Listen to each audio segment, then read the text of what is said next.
जय श्री कृष्णा संग। आप सभी का मेरे चैनल पर स्वागत है। आइए सुनते हैं सावन मास महात्म्य अध्याय 16। शिवजी ने कहा, हे सनत कुमार, अब शीतला सप्तमी व्रत कहूँगा। श्रावण महीने की शुक्ल पक्ष सप्तमी के रोज ये व्रत करें।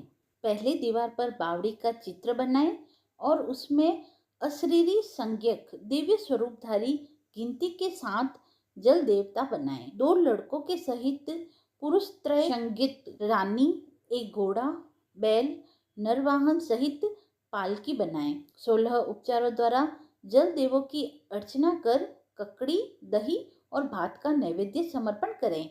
नैवेद्य पदार्थ का बायना ब्राह्मण को दें। इस तरह 7 साल तक व्रत कर प्रतिवर्ष 7 सौभाग्यवतियों को भोजन कराकर उद्यापन करें। एक सोने के पात्र में 7 जल देवों की प्रतिमा रखकर लड़के के सहित उन प्रतिमाओं में पहले रोज शाम को भक्ति द्वारा अर्चन करें। दूसरे रोज सुबह ग्रह होम सहित चरु होम करें। जिन्होंने पूर्व इसको किया था उन्हें जो फल मिला उसे आप मुझसे सुनिए। सौराष्ट्र देश में शोभन नाम वाला एक व्यक्ति निवास करता था। उसने निर्जल और विजल वन में वापी खुदवाई। उसे बनाने के लिए उसने बहुत सा धन खर्च कर पशुओं के निमित्त जलपानार्थ सुदृढ़ पत्थरों की रमणीक सीढ़ियों का निर्माण कराया, जो बहुत टिकाऊ और मजबूत थी। जिसके चारों ओर थके हुए पथिक के लिए वृक्षों के संयुक्त बगीचों का निर्माण कराया। पर उस बावड़ी का पानी पूरी तरह से सूख गया। उसी से दुखी होकर धनी ने कहा कि मेरा परिश्रम व्यर्थ हुआ तथा धन भी व्यर्थ में खर्च हो गया। यों वह धनी चिंता कर रात को बावड़ी के पास ही सो गया। उस समय स्वप्न में धनत को जल देवताओं ने आकर कहा, हे धनत, जल निकलने का उपाय सुनो। यदि तुम अपने पौत्र को हम लोगों के लिए बलि दोगे तो यह बावड़ी उसी क्षण जल से भर जाएगी। प्रकार स्वप्न को देखकर धनिक ने अपने गृह आकर अपने पुत्र से स्वप्न की सारी कथा कही। द्रविड़ नाम वाला जो धनत का पुत्र था वह भी धर्म तत्पर था। उसने पिताजी से कहा, पिताजी, मेरे और मेरे पुत्रों के भी आप जन्मदाता है, उसमें भी यह धर्म का काम है।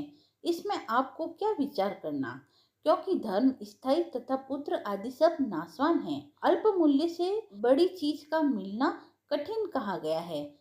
मेरे शीतांशु तथा चंडांशु नाम वाले 2 लड़के हैं, उनमें बिना विचारे बड़े शीतांशु नाम वाले लड़के की बलि दे दें। पर हे पिताजी, यह बात स्त्रियों से गुप्त रखें। इधर मेरी पत्नी पुनः गर्भवती है, प्रसव निकट है, वह पिता के घर जाने वाली है। उसके साथ मेरा छोटा पुत्र भी जाएगा, तब यह कार्य सुगम होगा। तभी पिता के गृह से उसकी पत्नी का बुलावा आया तो सुशीला ने अपने ससुर के कहने मात्र से वैसा तुरंत ही किया। उसके जाने के बाद पिता और पुत्र दोनों ने उस शीतांशु लड़के की देह में तेल लगाकर नहलाया और रमणीय कपड़े और आभूषणों से उसे सुशोभित किया। वरुण नक्षत्र पूर्वाषाढ़ा के आ जाने पर प्रसन्नता से उस बावड़ी के किनारे पर उस लड़के को खड़ा कर दोनों ने कहा, इस लड़के की बलि से जल देवता प्रसन्न हो। उसी क्षण उस पुत्र की बलि से सुधा तुल्य जल से बावड़ी पूर्ण रूप से भर गई। दोनों बावड़ियों को जल से भरी देखकर प्रसन्न और पुत्र के नाश से दुखी हो वे अपने घर को लौट आए। अपने पिता के घर सुशीला तीसरा लड़का पैदा कर 3 मास बीत जाने पर अपने ससुराल आई। उसी बावड़ी के पास आई तो उसे जल से परिपूर्ण देखकर उसे विस्मय हुआ। उसमें स्नान करके बोली कि मेरे ससुर का उद्योग तथा धन का खर्च यथोचित हुआ। उसी रोज श्रावण महीने के शुक्ल पक्ष की सप्तमी तिथि थी। सुशीला ने शीतला का शुभ व्रत कर वहीं पर ही दही तथा चावल मंगवाकर रमणीय पाक बनाया। जल देवता का अर्चन कर दही, चावल और ककड़ी का नैवेद्य देकर बायना ब्राह्मणों को दे दिया। अपने साथ वाले के सहित स्वयं भी उसी दही, चावल और ककड़ी का भोजन किया। वहां से सुशीला का गांव 4 कोस पर था। जब वहां से रमणीय पालकी पर सुशीला सवार होकर घर की ओर दोनों लड़कों के सहित चली तो आपस में वे जल देवता कहने लगे, इसका लड़का दे देना चाहिए, क्योंकि बड़ी सुबुद्धि से इसने हम लोगों का व्रत किया। इसके व्रत के प्रभाव से नवीन पुत्र दे दें। यदि पूर्व का उत्पन्न लड़का नहीं दिया तो हमारी प्रसन्नता का क्या फल होगा। इस प्रकार दयावान जल देवताओं ने आपस में बातचीत कर उसे जल के बाहर निकाल कर विदा कर दिया। माँ को देखकर लड़का माँ के पीछे भागता हुआ हे माताजी पुकारा। तब लड़के की ऐसी वाणी सुनकर माँ ने मुड़कर देखा। सुशीला अपने लड़के को देखकर चकित हो गई। उसको गोद में बैठाकर सूंघने लगी, पर उससे कुछ भी नहीं पूछा। सोचा कि यदि इससे पूछूंगी तो यह डर जाएगा।